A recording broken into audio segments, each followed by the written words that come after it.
Pessoal, só vou aguardar, tá? O restante entrando na chamada, porque aconteceu de a chamada dar um probleminha, né? Mas aí a gente aguarda e logo logo a gente começa.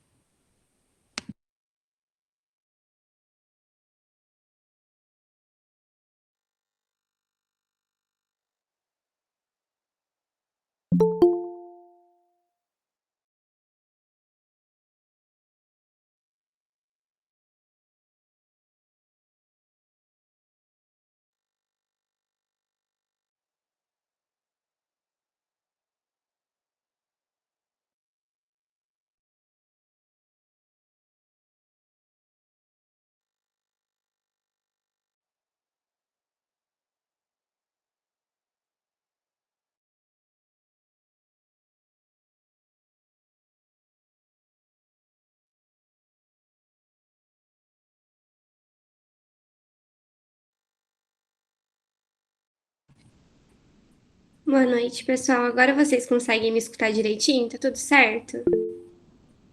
Tudo certo, Maria. Ótimo, perfeito, gente. Em nome do Grupo PET, eu peço desculpas para todos vocês, porque o que estava para acontecer era realmente no YouTube do PET Enfermagem, mas por questões de problemas técnicos a gente não conseguiu conduzir por lá. Mas nada irá impedir a gente de conseguir conduzir a apresentação hoje. Então eu peço desculpas mais uma vez.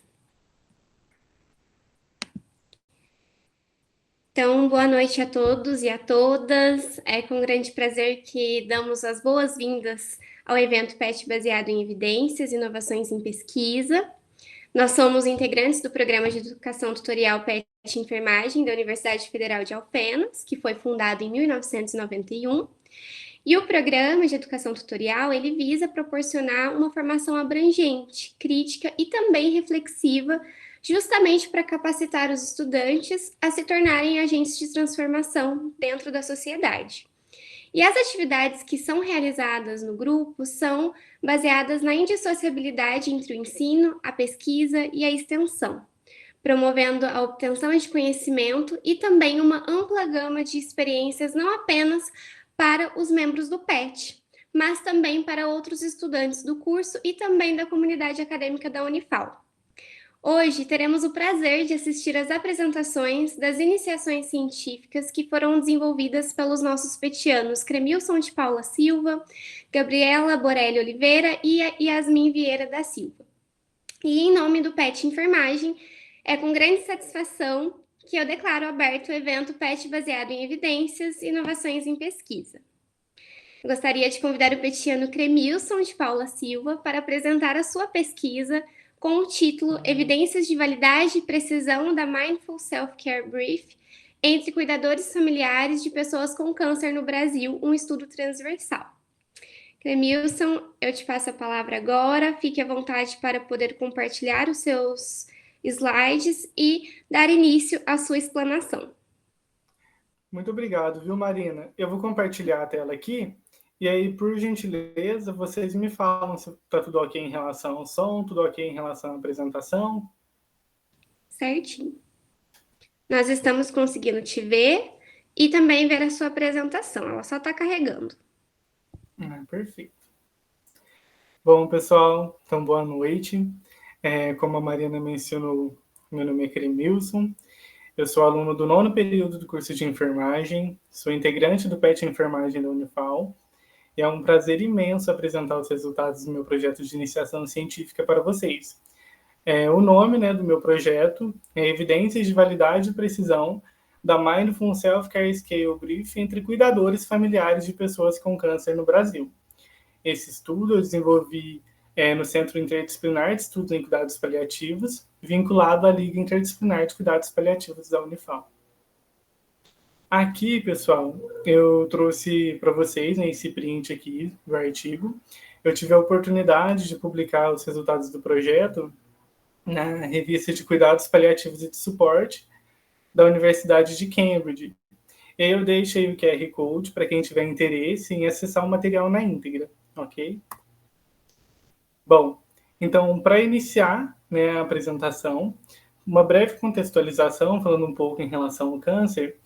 O câncer é uma doença crônica, né, de origem multifatorial, que é caracterizado pela multiplicação celular desordenadas dessas células no nosso corpo.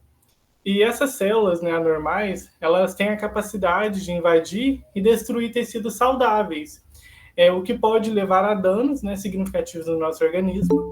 E em condições normais, as células do corpo elas crescem, dividem-se e morrem de maneira ordenada. No entanto, quando essa regulação é interrompida, essas células elas começam a se dividir, se multiplicar de forma descontrolada, formando então um tumor.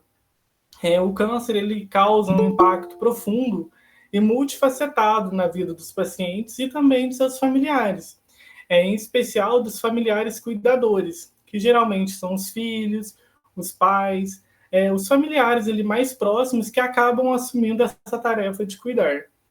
E embora esses familiares eles acabem exercendo a função do cuidador, na maioria das vezes eles não estão preparados para exercer essa função. E como resultado, esses cuidadores eles têm a sua saúde física, a sua saúde mental, psicossocial, né, afetada. E isso pode se manifestar por meio da depressão tardia, do isolamento social, da sobrecarga e até em casos mais graves também o suicídio. No caso dos cuidadores, né, de pessoas com câncer, a sua função não remunerada, né, o cuidar de um parente ou de um amigo próximo com câncer, está entre as circunstâncias da vida que podem desafiar a capacidade do indivíduo de gerenciar o estresse e trabalhar sobre a alta pressão. E a experiência de cuidar de um membro da família com câncer, desde o diagnóstico até o pós-morte, é repleto de importantes fatores, né, estressantes que testam a capacidade do indivíduo de lidar com a situação e manter o seu bem-estar. E essas cargas relacionadas a essas tarefas afetam a sua saúde física e psicossocial, como eu mencionei, inclusive as longas horas de trabalho dedicadas ao cuidado, a pressão financeira, o isolamento social, a falta de escolha e também o apoio familiar e social limitado, que são fatores muito importantes que podem levar a essa sobrecarga. E uma das consequências das demandas dessa função é que essas pessoas estão menos envolvidas em atividades de autocuidado. A literatura traz isso para a gente.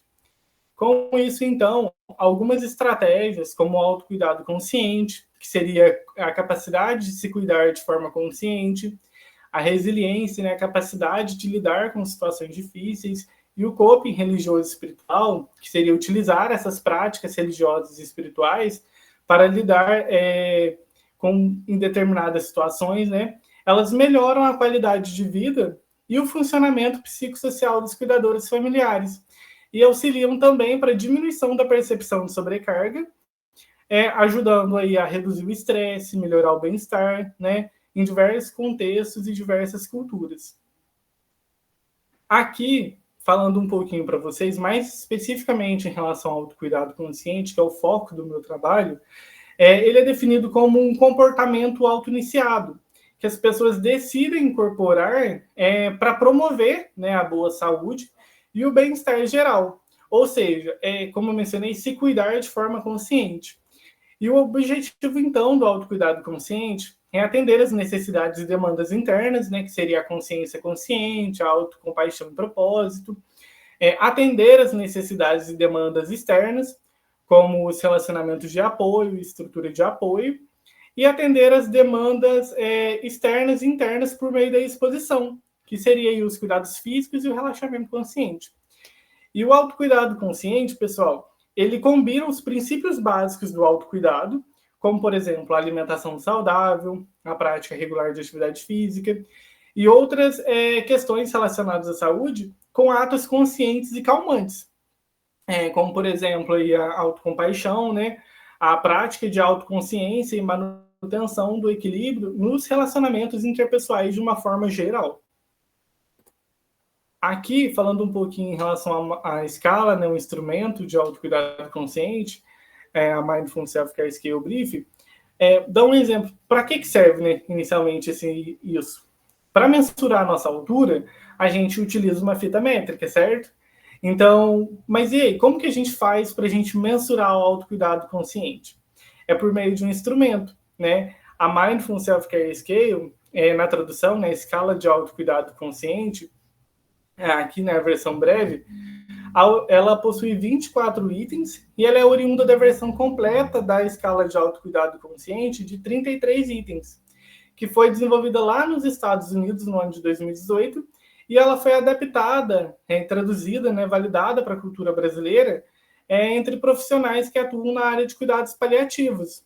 E como mencionei, o objetivo, então, é identificar a prática de atividades de autocuidado consciente, né? Mas como que a gente faz para a gente mensurar, né, o autocuidado consciente propriamente dito? A gente faz as perguntas, né, que contém nessa escala, e a pontuação dos fatores ela é dada por meio da média das respostas, né, aos itens que eles compõem. E de modo que quanto maior a pontuação, maior é a presença daquele traço latente, né, nos fatores. Aqui nessa imagem do lado eu trouxe para vocês as dimensões do instrumento.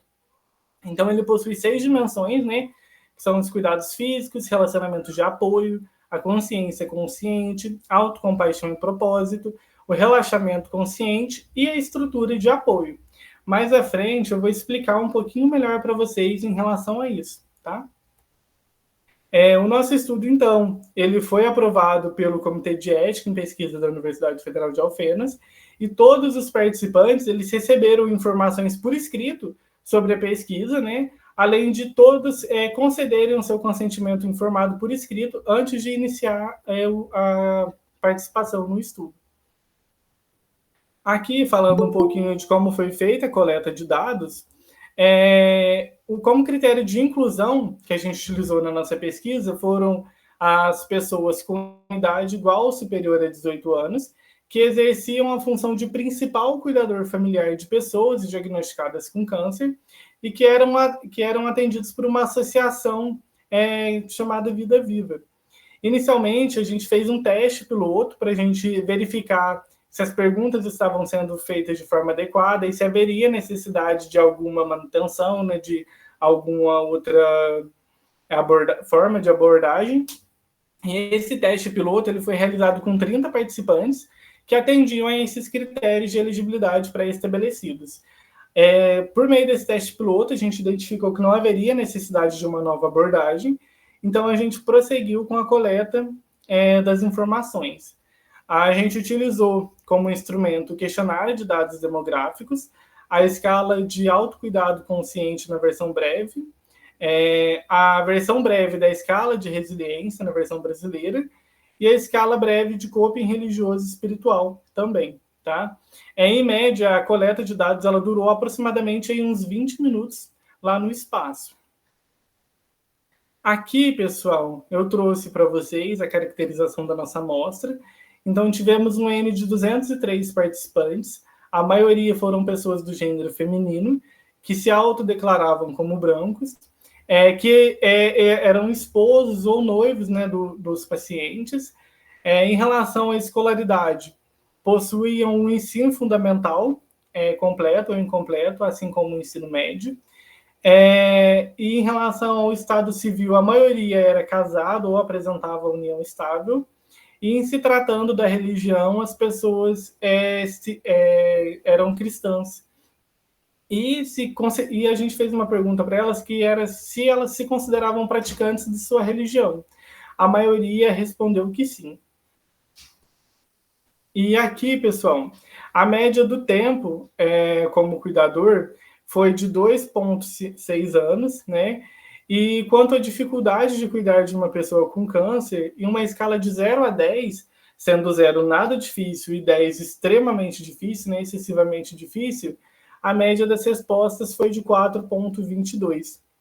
E é muito interessante a gente destacar o resultado que obtivemos referente a essa avaliação da dificuldade de cuidar de alguém com câncer, porque pelo resultado, né, nós consideramos uma média relativamente baixa.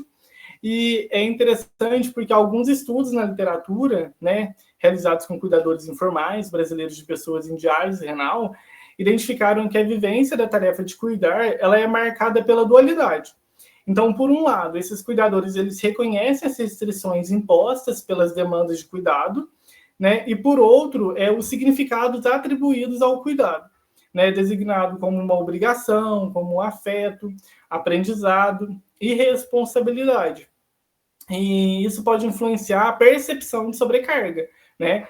Permitindo que esses cuidadores não se sintam sobrecarregados, mesmo quando eles afirmam que realizam múltiplas atividades, né? Ou relatam falta de tempo para as atividades de lazer, para praticar atividade física, e até também em relação à manutenção da alimentação. Aqui, pessoal, falando um pouquinho mais, entrando um pouquinho mais no corpo do nosso trabalho, falando sobre a análise da dimensionalidade da versão breve da escala de autocuidado consciente na versão brasileira, primeiro eu queria destacar por que a gente faz essa análise da dimensionalidade, né? Então, seria para a gente entender as diferentes dimensões de um instrumento. Aqui, no caso, nós usamos para avaliar a adequação da estrutura teórica das 6 dimensões, que são avaliadas pelo instrumento, com a amostra que nós conseguimos alcançar. E foi especificado um modelo de medição com base em um estudo anterior, né, que originou o instrumento que a gente utilizou, que é a escala de 24 itens. Aqui do lado, né, estão os fatores, então são 6 fatores.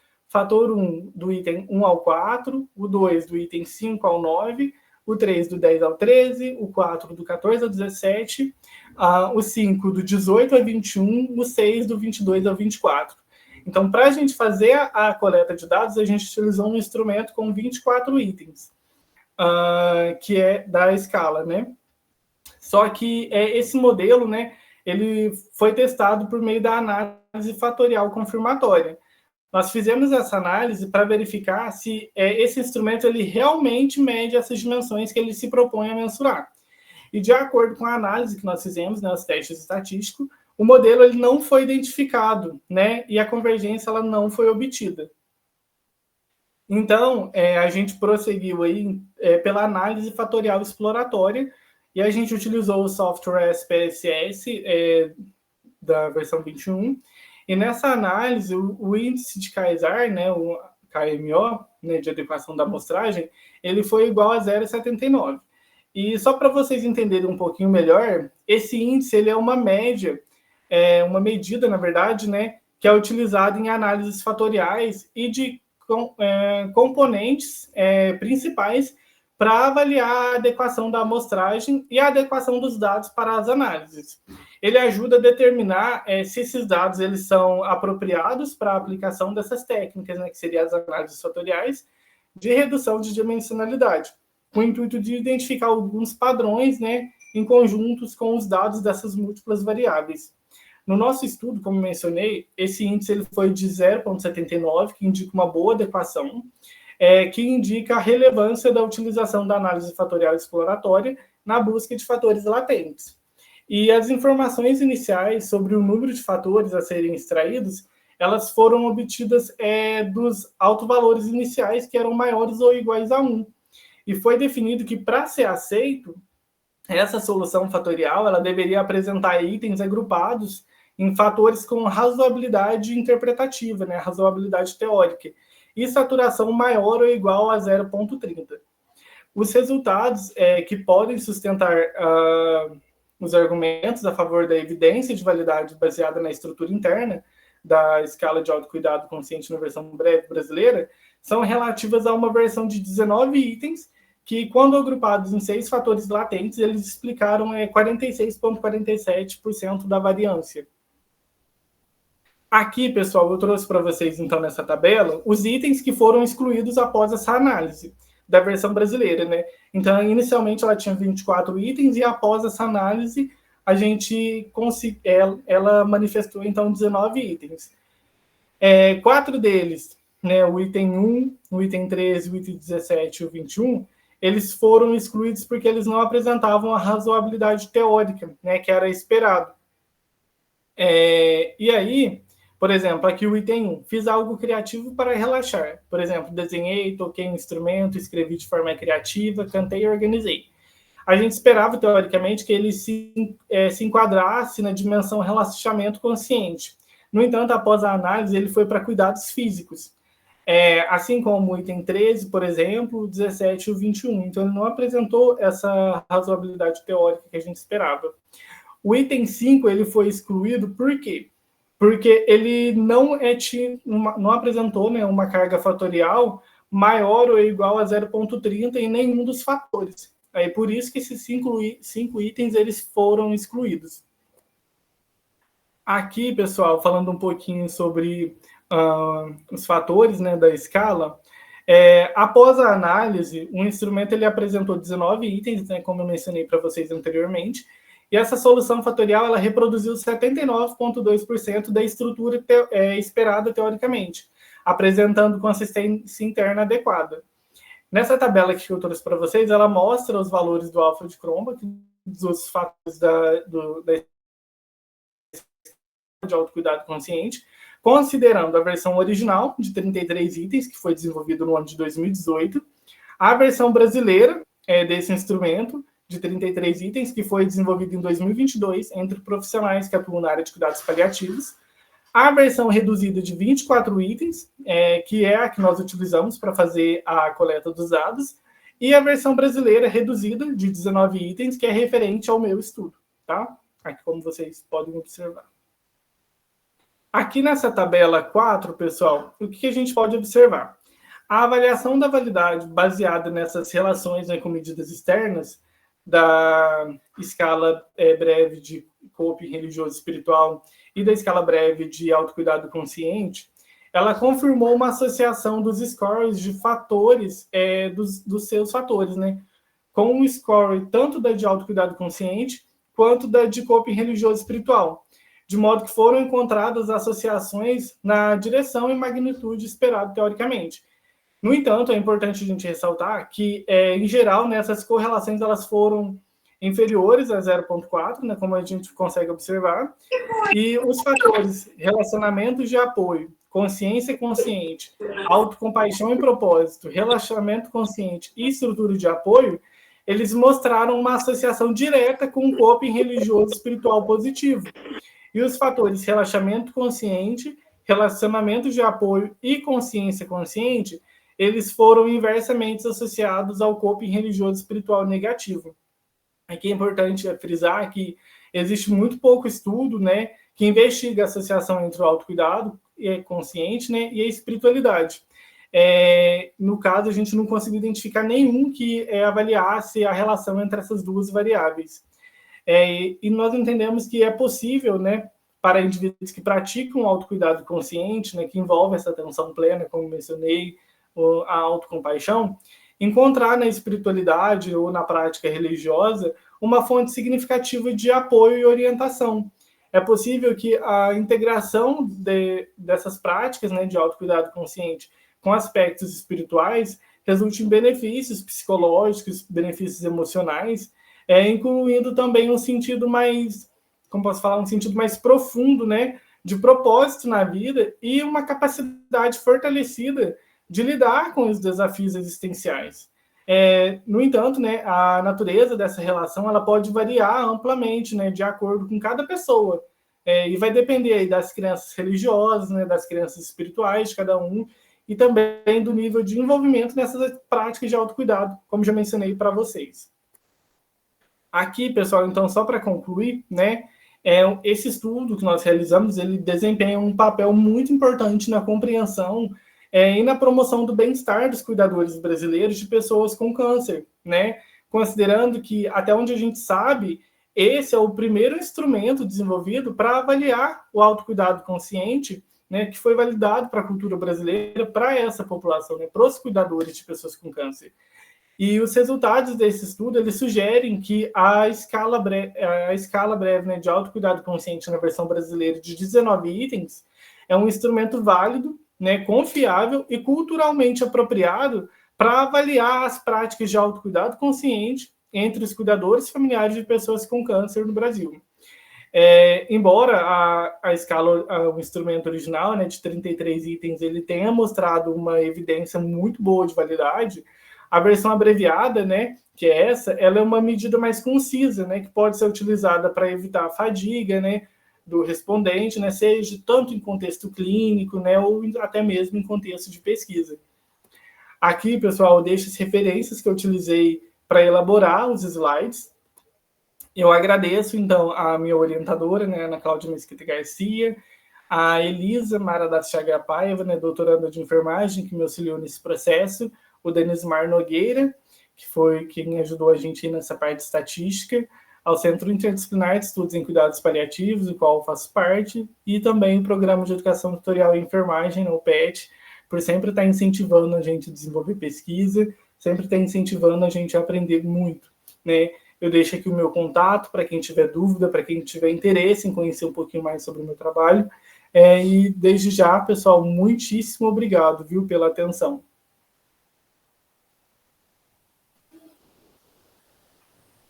Cremilson, muito obrigada por essa explanação excelente.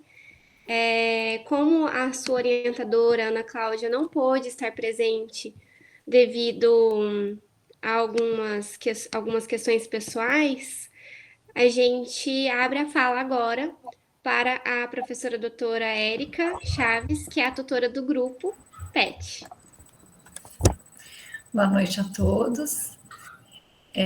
Com muito carinho, né, que eu gostaria de encerrar, né, esse momento de apresentação do Cremilson, porque ele trata, né, ele traz para a gente um pouquinho sobre o processo, né, de validação de escalas.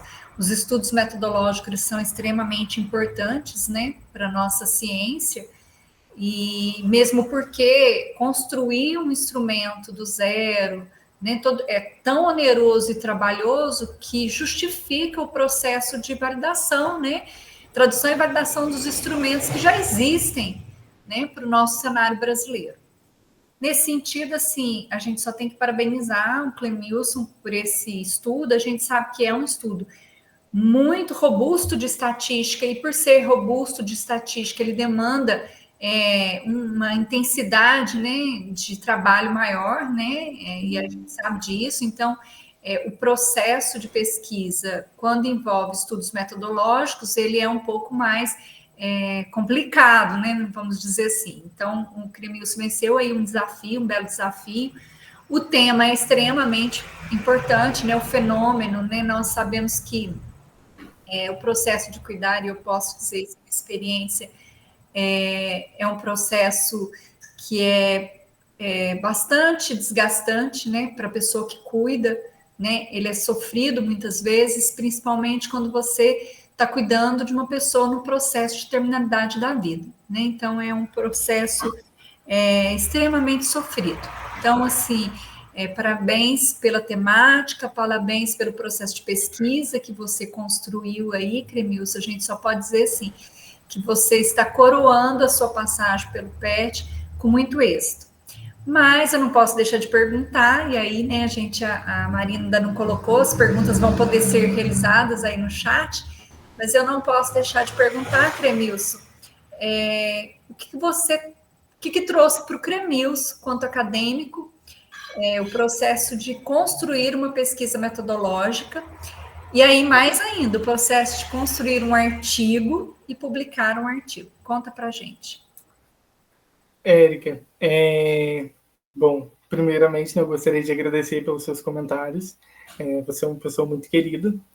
E respondendo a sua pergunta, quando a gente sentou para ver, né, a proposta do nosso estudo, inicialmente a gente ia avaliar se haveria uma associação entre o coping religioso, o autocuidado consciente e a resiliência.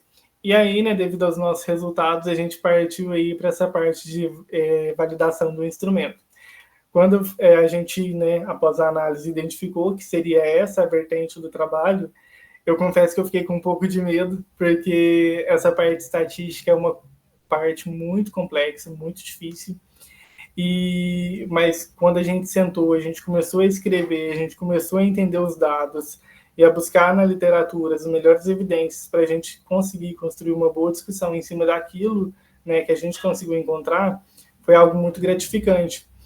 Inclusive, né, até a parte da elaboração do artigo, que foi algo assim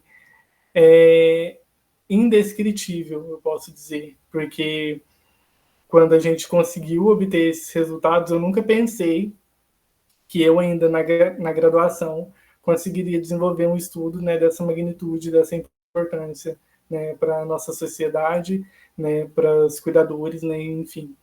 Então, assim, foi um processo que eu achei bem difícil, bem complexo, mas quando a gente partiu ali para a escrita, foi algo extremamente gratificante.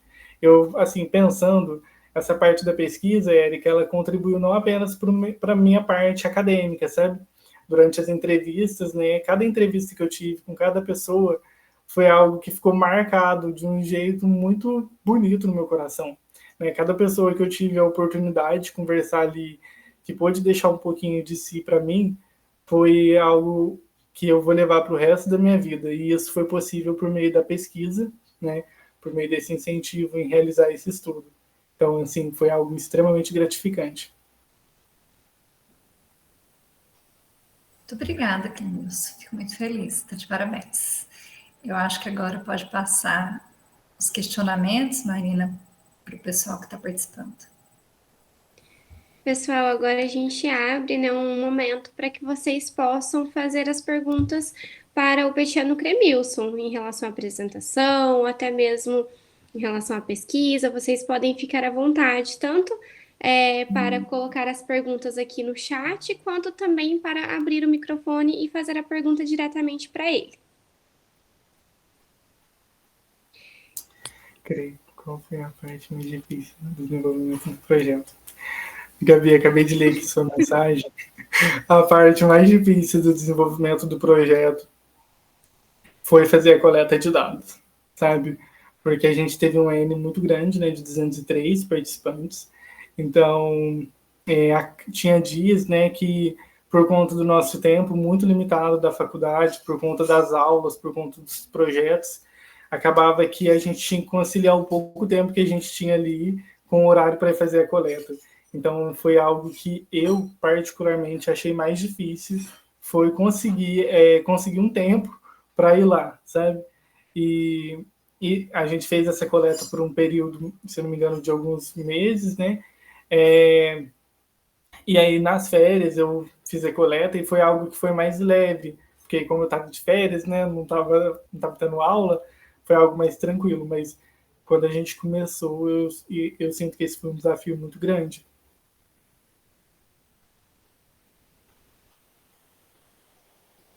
Cremilson, a Gabriela perguntou, né, de um estudo com essa magnitude, quanto tempo que você demorou para poder finalizar? A gente começou a fazer a coleta em novembro de 2022. A gente terminou, se eu não me engano, foi em junho do ano passado, de 2023, e aí, setembro, se eu não me engano. E aí, de setembro a novembro, a gente foi fazendo a discussão, né, construindo a discussão, análise dos dados, e aí até o final do ano a gente já tinha conseguido alcançar os nossos resultados para a publicação do artigo. Obrigada, Cremilson. A gente tem outra pergunta aqui no chat da Ângela, que perguntou se em algum momento a pesquisa tomou um rumo que você não esperava. Como que estavam as suas expectativas no começo da pesquisa e como que você enxerga elas hoje? Bom, Ângela, uma parte, quando a gente conversa com pessoas, né, nem sempre a gente tem aquela resposta imediata que a gente espera. A gente faz uma pergunta, a pessoa ela responde aquela pergunta, mas ela começa a conversar com a gente, partilhar experiências, e às vezes, né, por se tratar de um tema muito delicado, tinha vezes em que eu não sabia muito bem o que fazer, o que falar, sabe? E aí eu percebia que eu tinha que ouvir, sabe? Oferecer os meus ouvidos, até porque era um momento que a gente estava ali, né, trocando, né? No caso eu estava entrevistando, mas a pessoa estava partilhando algo muito pessoal comigo. Então eu me sentia muito grato de estar lá e ouvir as pessoas, sabe? Por isso que eu falo que a pesquisa me marcou muito, não somente na área acadêmica, mas na parte pessoal mesmo. Porque teve tantos momentos em que eu não esperava que a entrevista ia direcionar para algum rumo, que sempre quando acontecia eu ficava na minha mente eu falo assim, meu Deus, e agora, né? Mas sempre dava certo, eu sempre consegui escutar muito bem tudo que me falou, né? Pratiquei muito essa escuta e isso foi muito importante para mim, né? Então, e outra coisa que você me perguntou, né, foi como estavam as suas expectativas no começo da pesquisa e como você enxerga elas agora. A minha expectativa no começo da pesquisa estava muito alta, porque eu nunca tinha desenvolvido um estudo relacionado à entrevista, e no final ela se manteve alta ainda por conta dos resultados que a gente obteve, né, e por conta da experiência que eu tive durante as entrevistas. Então, assim, durante todo o processo, as minhas expectativas estavam lá em cima. Muito obrigada, Cremilson, pela sua resposta. Pessoal, tem mais alguém que gostaria de fazer alguma pergunta? Vocês podem abrir o microfone e fazer diretamente para o Cremilson. Pode falar, Denis. Boa noite, Cremilson. Boa noite a todos Boa noite, os presentes professor. aí nesse importante evento, né, do Programa de Educação Tutorial do PET Enfermagem. Como a professora Érica colocou aí, também quero te parabenizar, né, pela, assim, a coragem e aceitar um desafio tão grande assim, né, durante a graduação, desenvolver um projeto dessa magnitude. A gente sabe da sua competência, da sua responsabilidade, né, como acadêmico, mas eu queria saber de você, quais são os próximos passos do Cremilson agora, né? Tanto na questão acadêmica ou profissional, né? Isso, já que isso te motivou tanto durante o programa de educação tutorial, o que o Cremilson pensa no futuro? E qual que é a sua perspectiva? Embora a pesquisa a gente tenha algumas perspectivas, alguns pensamentos, né? Vislumbra algumas coisas, às vezes no processo muda, mas hoje o Cremilson, com esse desenvolvimento, com essa pesquisa, o que o Cremilson pensa, o Cremilson profissional e o Cremilson aí, seja na área acadêmica, não sei. Nossa, professor, muito obrigado pelo elogio. E respondendo a pergunta do senhor, durante a graduação, né, participando do PET, eu sempre fui muito incentivado a participar de pesquisa. Mas do ano passado para cá, quando a gente começou a finalizar esses processos, né, eu tenho percebido um interesse gigante pela pesquisa, pela atuação enquanto enfermeiro pesquisador, sabe? Isso era uma coisa que eu não esperava, porque durante a minha graduação inteira eu sempre pensei no Cremilson, que iria trabalhar em um hospital, o Cremilson queria oferecer assistência direta ali, sabe? Eu nunca tinha pensado em atuar como enfermeiro pesquisador, mas hoje em dia isso é uma coisa que eu tenho um interesse enorme, sabe? Eu acho que esse é o meu próximo passo, me aprofundar ainda mais na pesquisa, para que futuramente eu possa me tornar um enfermeiro pesquisador, né, e oferecer as melhores evidências para os meus pacientes, contribuir para a comunidade, né, professor? Ok. Obrigado. Eu que agradeço. Obrigada, Cremilson. Tem mais alguém que gostaria de fazer perguntas?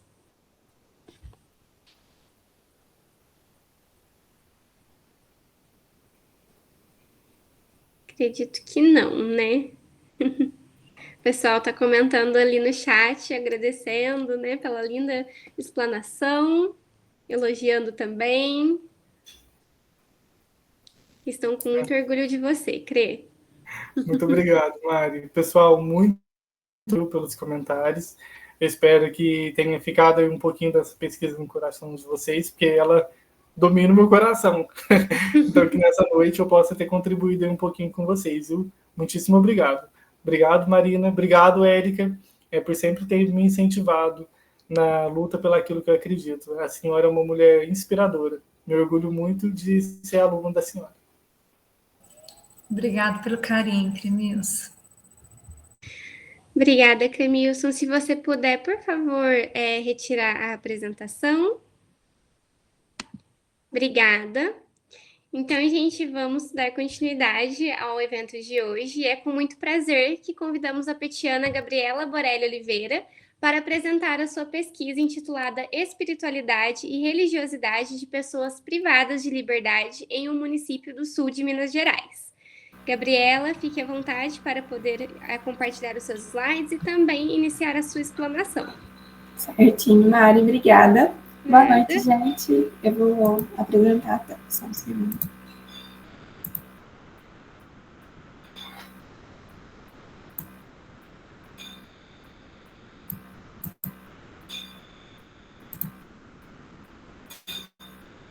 Vocês estão vendo? Ainda não compartilhou aqui pra gente. Acho que agora tá indo. Isso, agora foi. Foi? Foi. Tá, joia, então. Aí qualquer coisa você pode me interromper, viu, Mari, se der algum problema na transmissão. Certinho, fica tranquila, Gabi. Então, boa noite de novo, gente.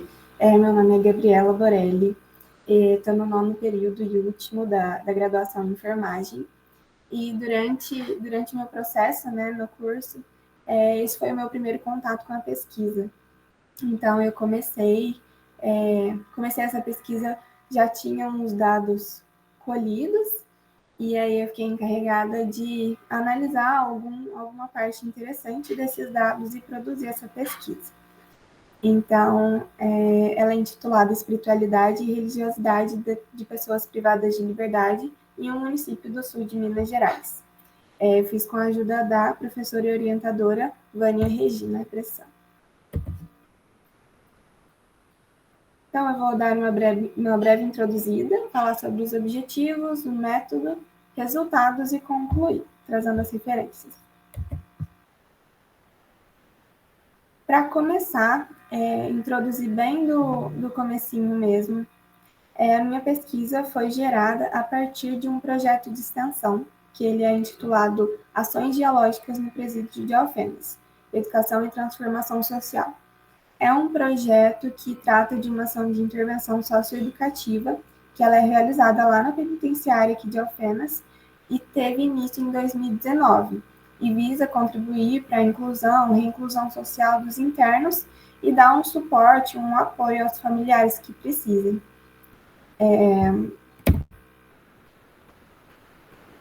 Desse projeto, então, a partir de rodas de TCI e conversas e terapias comunitárias, a gente teve a ideia de fazer uma pesquisa, e dessa pesquisa surgiram várias outras. Então, o meu tema surgiu a partir daí, espiritualidade e religiosidade, mas também apareceram outras pesquisas dentro da mesma coleta. Então, temos temas como ansiedade e depressão, a violência dentro da população privada de liberdade, entre outros demais temas, e que no final a gente já começou a produzir um livro, e cada uma das pesquisas vai ser o capítulo de um desses livros, que vai ter 1 a 2 volumes. Então, para começar agora, a gente sabe que as crenças religiosas, elas integram uma parcela importante da cultura, e elas são capazes de proporcionar calma, entendimento durante as situações e eventos angustiantes e estressantes. E um exemplo disso é a vivência em uma instituição prisional, que é a quebra da rotina, dos costumes, da autonomia, principalmente da liberdade do indivíduo. E aí, para continuar introduzindo o assunto, eu vou trazer para vocês um pouquinho da diferença sobre a espiritualidade e a religiosidade, porque são temáticas muito confundidas. A religiosidade, então, ela é a expressão ou prática do crente que pode estar relacionada com uma instituição religiosa, crença na existência de um poder ou princípio superior sobrenatural, no qual depende o destino do ser humano. Então, quando a gente fala de religiosidade, a gente pode lembrar da palavra religião, está ligado a uma religião. Então, a religião nos sistemas prisionais, ela se caracteriza como um relevante meio de ressocialização, representa uma forma de canalização das energias no momento de fragilidade e insegurança, fortalece o indivíduo e dá capacidade para ele ampliar sua resiliência durante os sofrimentos que são experienciados dentro da prisão. Sobre a espiritualidade. Ela é uma abertura da consciência ao sentido e integralidade da vida, que viabiliza uma rememoração avaliativa do processo vital. É o sopro divino que existe em cada um de nós. É a essência da alma humana. Tem um pesquisador que diz que os seres humanos são espirituais por si só.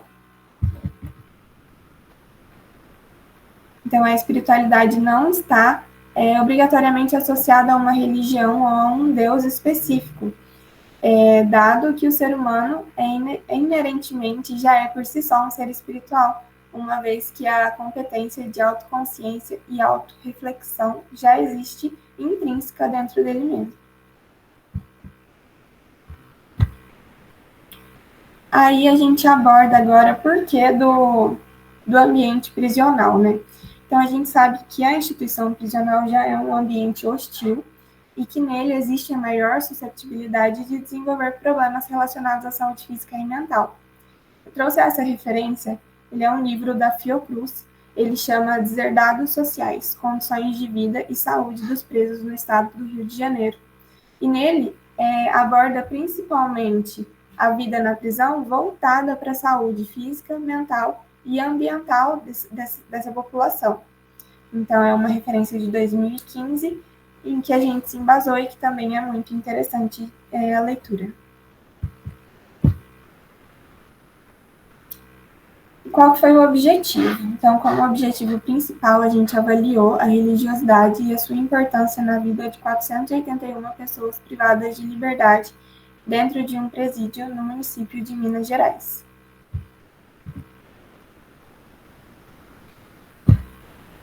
Foi utilizado um método quantitativo, de caráter descritivo e corte transversal. A população total do presídio eram 700 pessoas. E a amostra que a gente utilizou foi de 481 pessoas privadas de liberdade. Os dados foram tabulados por meio do programa Excel de 2016 e interpretados pela análise estatística descritiva e exploratória. Critérios de inclusão. Eu comentei anteriormente que das 700 pessoas, apenas 481 participaram. Então, a gente incluiu pessoas privadas de liberdade de ambos os sexos, com idade superior a 18 anos e que apresentassem condições de responder o questionário sociodemográfico e o inventário de religiosidade intrínseca, que foram os instrumentos que a gente utilizou.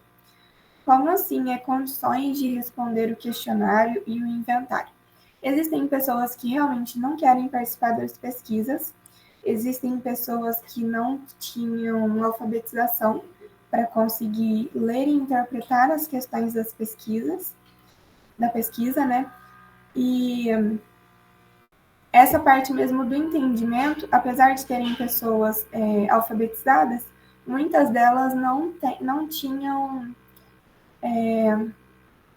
a consciência mesmo de entender o que estava sendo perguntado, e por parte dos pesquisadores que aplicaram os questionários, era muito difícil esse processo de tentar ficar explicando a pergunta sem induzir uma resposta da pessoa. Então, por conta de não ter essa influência nos resultados, a gente preferiu que essas pessoas com maiores dificuldades que interferiram fossem excluídas também. Então, essa coleta de dados ela foi realizada no pátio da instituição prisional, no segundo semestre de 2019, por intermédio de 3 postos integrados. No primeiro posto, era assinado o termo de consentimento livre e esclarecido, TCLE. No segundo posto, era aferido pressão arterial e medidas antropométricas.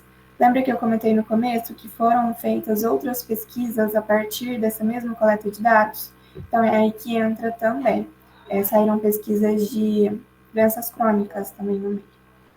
E no posto 3 foi aplicado o questionário sociodemográfico e do inventário de religiosidade intrínseca.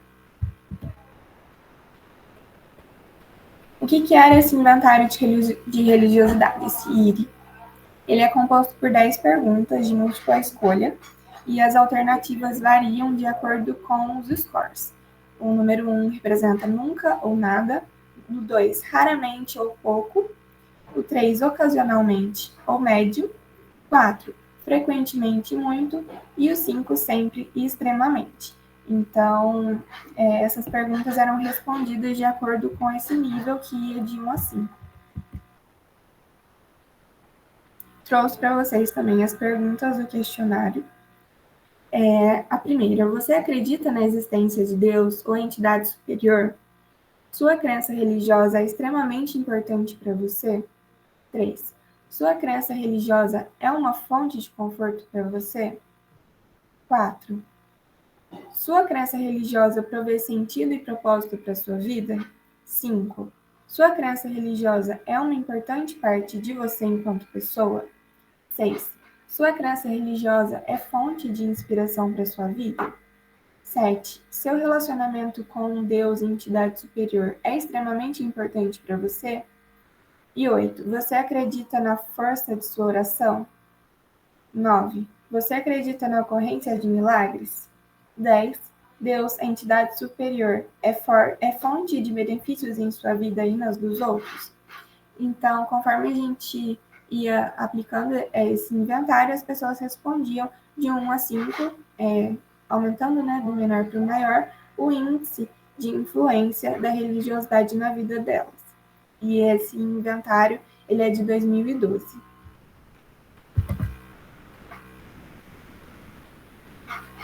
Como resultados, a gente teve uma média de respostas entre 4,7 por parte dos homens e 4,3 por parte das mulheres. Então, tanto os homens quanto as mulheres apresentaram uma média elevada em relação ao score do inventário, estando entre 4, frequentemente muito, e 5, sempre extremamente, que evidencia, então, que a religiosidade apresenta um fator bastante relevante de muita importância na vida dessa população. Então, eu trouxe os gráficos, né, com a estatística. O total da população masculina eram de 433 pessoas. E dentre essas 433 pessoas, 78% delas responderam que a religiosidade e a espiritualidade influenciam no score 5, um score máximo dentro da sua vivência na penitenciária. Aí a gente fez também um levantamento sobre qual das religiões essas pessoas seguem, né, em quais religiões elas se embasam. Então, a grande maioria católico, protestante e o evangélico, seguido pela população sem religião, Umbanda ou Candomblé, outras religiões, e não responderam ao questionário. E a religião espírita com apenas um voto.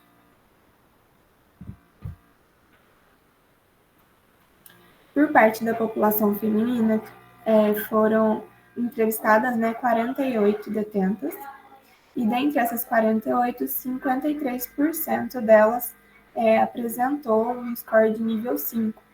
Aqui a gente pode ver que ficou um pouquinho mais dividido, né, ficou um pouco mais segregado.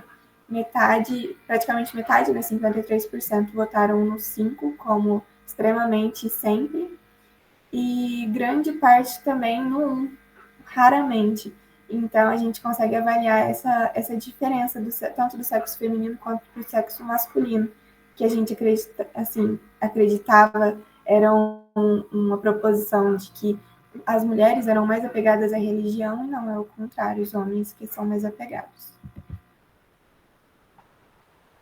Então, dentre o sexo feminino, a religião católica foi a que foi a com maior incidência, seguida pela protestante ou evangélica, população sem religião, e a espírita, outras religiões, ou católica, espírita e protestante, mais de uma religião agregada, também tiveram votos.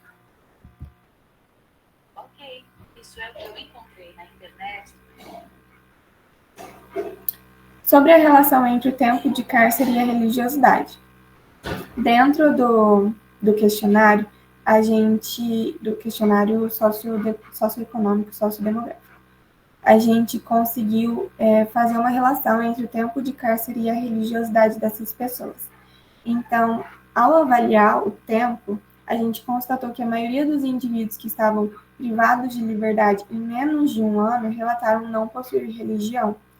E as pessoas que estavam entre 1 e 5 ou mais anos, a maioria afirmou seguir uma religião. Então, a gente pode afirmar com isso que, em primeiro momento, muitos estão desacreditados, e o ambiente prisional ele pode ser um fator de influência que pode trazer essa vivência aos internos de forma a melhorar seu convívio lá dentro, sua aceitação, ajudando ele a cumprir a pena que foi proposta. Então, para concluir, eu digo que a religiosidade apresenta um forte impacto na vida das pessoas privadas de liberdade, especialmente em homens privados de liberdade, e ela serve como fonte de reflexão, força e apoio. Então, evidencia-se a importância de que esses indivíduos mantenham suas manifestações religiosas em cárcere, com o intuito de preservar esse direito, bem como aliviar as pressões e sofrimentos vivenciados por essa população. Então, é um direito dessa população ter a liberdade religiosa dentro da instituição, e é dever da instituição também fazer com que isso seja possível. Essas foram as minhas referências.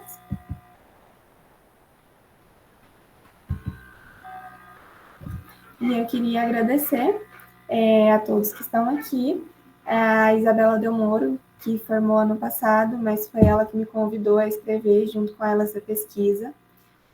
Foi meu primeiro contato, então muito obrigada a Isabela, a Vânia, pelo incentivo na área da pesquisa e por todo o apoio durante o desenvolvimento dela, ao programa de educação tutorial, que acredito que também foi um empurrãozinho extra, né, que a gente precisa para tomar a iniciativa e ir atrás da pesquisa, a Pró-Reitoria de Extensão da Unifal e a direção do Presídio de Alfenas, que permitiu que essa pesquisa fosse desenvolvida lá dentro.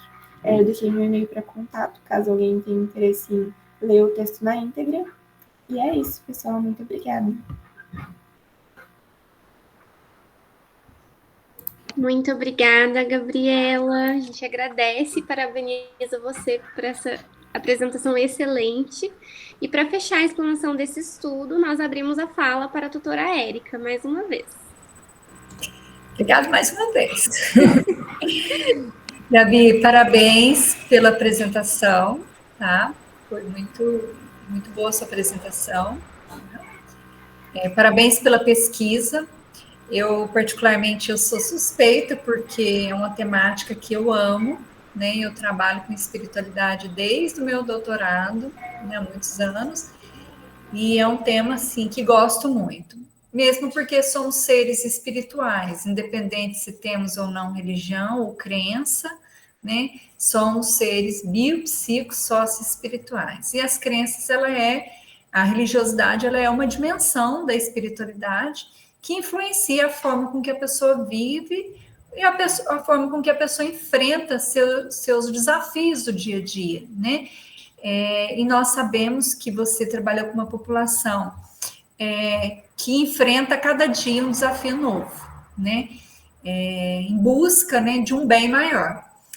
E aí eu queria perguntar para você como é que foi a receptividade, né, da sua população em relação ao tema, né? De repente você chega lá e, eu vou perguntar para você se você tem crença religiosa ou não, o impacto dessa crença. Como que foi isso durante as suas entrevistas, durante o seu processo de pesquisa?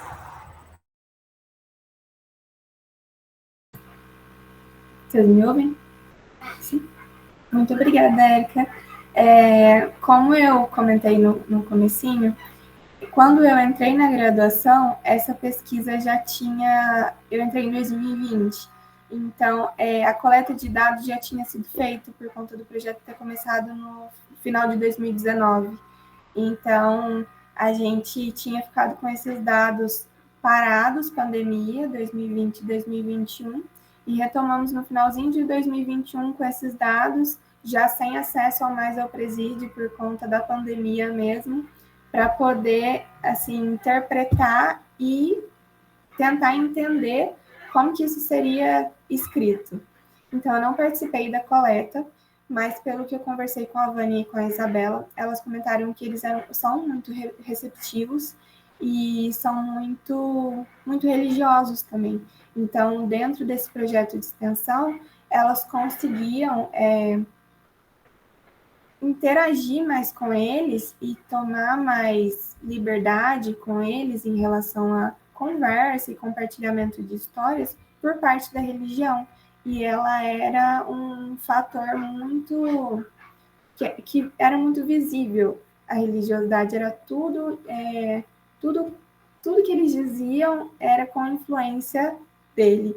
Então, era até bonito de ver, e a gente pensou, elas pensaram na época que seria um desperdício não fazer essa pesquisa, porque é um fator que realmente influencia muito, era notável, e diferente do que a gente pensa de que é um ambiente hostil, que ninguém se apega a nada, e que é cada um por si, não, eles se unem exatamente em prol de um princípio maior. É isso. É muito interessante, mesmo porque, assim, você você trabalhou os dados, né, e esse processo de trabalhar os dados é um processo extremamente criterioso, né, cuidadoso, para você realmente extrair a essência da informação, né, e, assim, um número de participantes, né, de voluntários significativos. Então, realmente, é um banco de dados que você tinha realmente que estar trabalhando e desenvolvendo aí. Né? Sim. Te agradeço mais uma vez pela oportunidade de partilhar, né, esse seu conhecimento com a gente, né, e parabenizo, foi excelente sua apresentação, seu trabalho, né, como tudo que você tem feito, com muita seriedade e responsabilidade. Muito parabéns. Muito obrigada, Eca. Te agradeço muito pelo incentivo também, sem a ajudinha do PET e sua, nada seria possível. Pessoal, agora nós abrimos esse momento para que vocês consigam realizar as perguntas para a Gabriela. Podem mandar aqui pelo chat, ou então podem abrir o microfone para poder fazer diretamente a ela. Por enquanto, a gente tem muitas pessoas parabenizando você, Gabi. Obrigada, gente. Fico muito feliz por ter agregado um pouquinho na noite de cada um de vocês. Pode falar, Denis. Gabi, também quero parabenizar pela sua apresentação, né?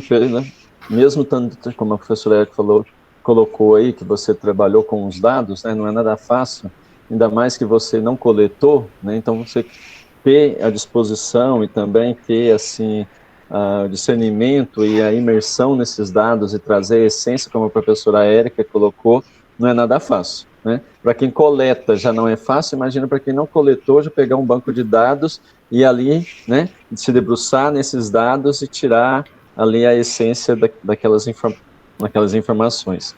Eu queria lhe perguntar, mesmo não tendo a oportunidade de você ir até o presídio, né, participar da coleta de dados, conhecer esse ambiente, para você escrever ali o projeto, algumas coisas assim, agora para o artigo, tudo, você teve que contextualizar todo esse problema, né, das pessoas em privação de liberdade, né? E aí vem os resultados dos seus dados em relação à espiritualidade. Na realidade, eu participei da APAC por 12 anos, que é uma situação de privação de liberdade também, e como conselheiro, quando a gente ia fazer algumas campanhas na cidade, pedindo às vezes doação, alimento, alguma coisa assim, a gente ouvia das pessoas, você quer alimento? Eu vou dar veneno. Porque aquelas pessoas lá são consideradas a escória da sociedade, né? Então, eu vou te dar veneno para você acabar com essas pessoas. Então, acho que quando você lê algumas coisas sobre esse contexto do presídio, essa questão da privação de liberdade, né, das questões do direito, algumas questões assim, como que foi para você, né, como enfermeira, como ser humano, tudo, entender um pouco mais desse cenário, né, dessa ambiência, e ver a espiritualidade, né, como talvez uma única centelha, né, de esperança para essas pessoas ali nesse local, que muitas vezes alguns consideram ela como a universidade do crime. Muitas pessoas às vezes entram lá no presídio, né, se ele não tem muita experiência, tudo, às vezes ele faz uma graduação. quem já entrou e já tem uma certa experiência, muitas vezes vai estar fazendo uma universidade, e outros às vezes faz até uma pós-graduação ali, tá? Na questão desse cenário. Então, como que você vê esse cenário e a espiritualidade para essas pessoas, né, em relação a essa questão de realmente ela vir no sentido de ter uma esperança, um novo caminho, um novo olhar dentro desse contexto aí que é a questão do crime, a questão aí da privação de liberdade? Certo, é uma pergunta bem difícil, professor. Na literatura, a gente pega muito relato antigo e, assim, nada agradável, né, em relação a essa população. Mas eu digo que eu sempre fui um pouco, assim, tive esse olhar mais humanizado em relação a essas populações excluídas, né, da sociedade. Então, quando a Vânia me propôs o tema, eu achei muito interessante, porque realmente é uma coisa que a gente precisa ter um olhar voltado, uma atenção, e não em sentido de repúdio ou alguma coisa do tipo, em sentido de acolhimento, até porque essas pessoas não vão ficar presas para sempre. Então, a gente precisa ensinar elas novamente a ensinar e entender o processo delas e acolher de forma que quando elas voltem para a sociedade, interagir na sociedade, elas realmente tenham usado esse tempo de privação de liberdade para melhorar seus atos, para aprender, para evoluir, tanto como pessoa quanto espiritualmente. Apesar da penitenciária não ser o melhor lugar para isso, não ser nem de perto um lugar propício para essas melhoras e mudanças, mas é o que a gente vem tentando fazer. Ok, obrigado.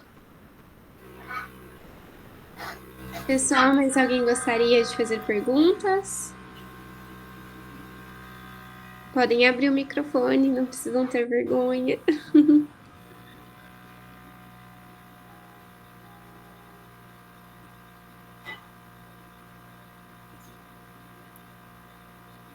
Acredito que podemos seguir, né? Gabriela, muito obrigada pela sua excelente explanação. Eu peço, por favor, que você pare de compartilhar a apresentação, por favor. E agora nós daremos continuidade às demais apresentações. É com muita satisfação que nós convidamos a petiana Yasmin Vieira da Silva para apresentar a sua pesquisa intitulada Percepção dos Pais quanto ao hábito de sono da criança em seu primeiro ano de vida. Yasmin, fica à vontade para poder compartilhar os seus slides e começar a sua explanação. Certinho, já vou apresentar aqui.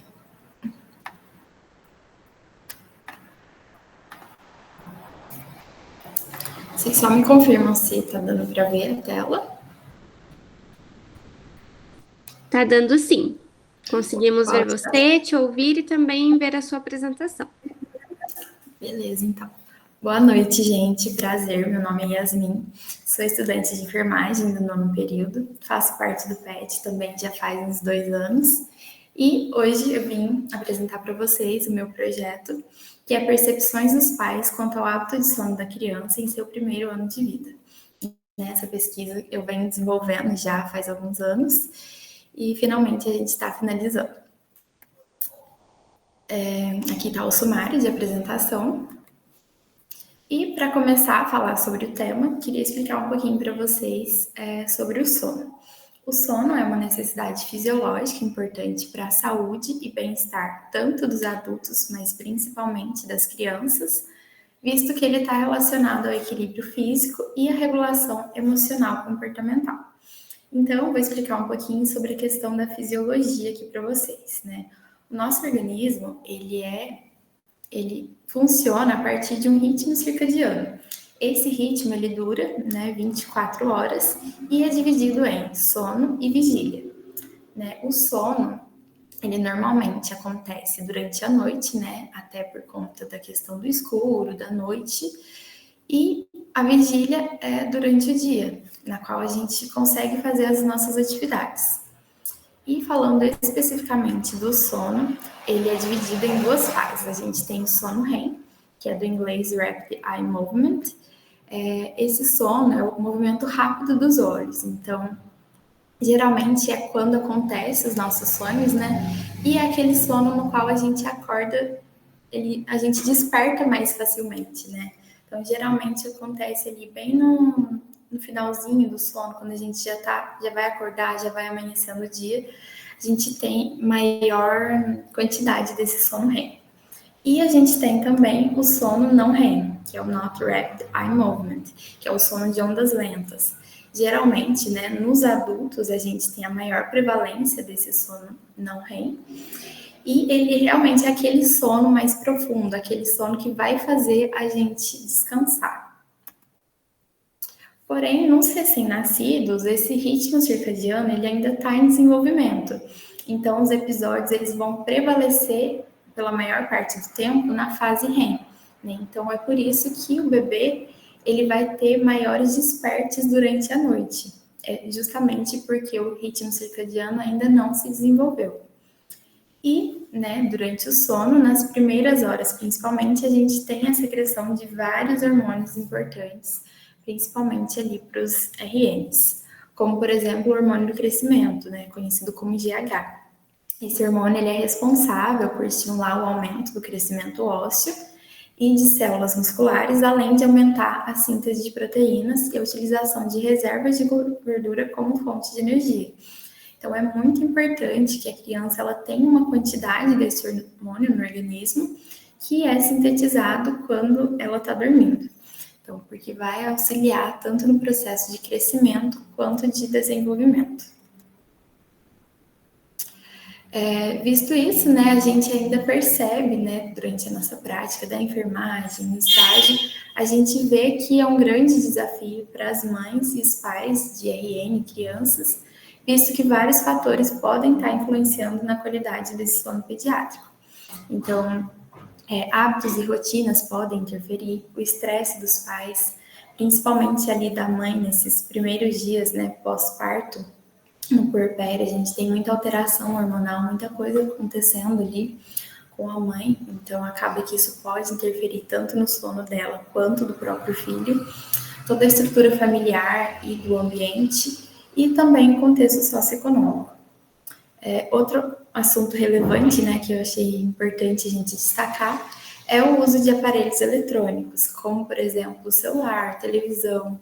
Então, colocar desenhos e qualquer tipo de coisa que tenha luz para a criança, principalmente ali antes de dormir, não é recomendado, porque vai inibir a síntese e secreção da melatonina. A melatonina também é um hormônio muito importante para o desenvolvimento das crianças, principalmente porque ela vai atuar no desempenho comportamental, bem-estar e da qualidade de vida. E esse hormônio, ele só é secretado quando a criança está no escuro, né? Ele só é secretado quando se tem um ambiente mais escuro. Então, é por isso que a gente vê aí a importância de manter, né, um ambiente adequado para essa criança estar dormindo. Assim, é essencial que haja a implementação de uma rotina de sono para a criança, uma vez que ela vai trazer resultados positivos no bem-estar e desenvolvimento emocional e comportamental, além da melhora na qualidade de vida de toda a família. Desse modo, né, surgiu a necessidade da gente realizar uma pesquisa a respeito dos fatores que influenciam na rotina do sono das crianças. Ante o exposto, o presente estudo teve como eixo norteador a seguinte questão: quais as percepções dos pais quanto aos fatores que influenciam o hábito de sono da criança em seu primeiro ano de vida? O objetivo do nosso estudo foi compreender as percepções dos pais, né, quanto ao sono da criança. E a metodologia que a gente utilizou, né, o estudo foi uma pesquisa com abordagem metodológica qualitativa, de natureza descritiva e exploratória, ancorada no referencial da fenomenologia. Então, para poder estar analisando as respostas, a gente utilizou o olhar fenomenológico, que se caracteriza pela busca de conhecimento a partir da reflexão, análise e interpretação dos fenômenos, né? Nesse caso, o nosso fenômeno foi a questão do sono, E a gente levou em consideração, né, a consciência humana, a consciência dos pais, cuidadores ali, e os seus questionamentos sobre o assunto. Né, a gente utilizou o referencial de Heidegger, que, para quem não conhece, ele é um filósofo da fenomenologia, e ele fala bastante dessa questão do ser aí, né? Para Heidegger, ele visa entender que o sentido do ser, considerando teorias e princípios a partir de um ponto de vista, né? Então, a gente tentou analisar todas as respostas a partir do ponto de vista dos pais, né? O que eles tinham, o significado do que eles davam, né, sobre o sono e como eles interagiam com esse mundo a partir da visão deles, né? Sem nenhuma... A gente tentou tirar todos os pontos de vista, todos os julgamentos que nós tínhamos como pesquisadores. E esse conceito, né, é denominado existencialidade. Bom, o estudo foi conduzido em município do sul de Minas Gerais, em municípios de pais de crianças com idade entre 1 a 12 meses, e a coleta de dados, né, ela só realizou após a autorização da Secretaria de Saúde do município e da aprovação do Comitê de Ética em Pesquisa da universidade.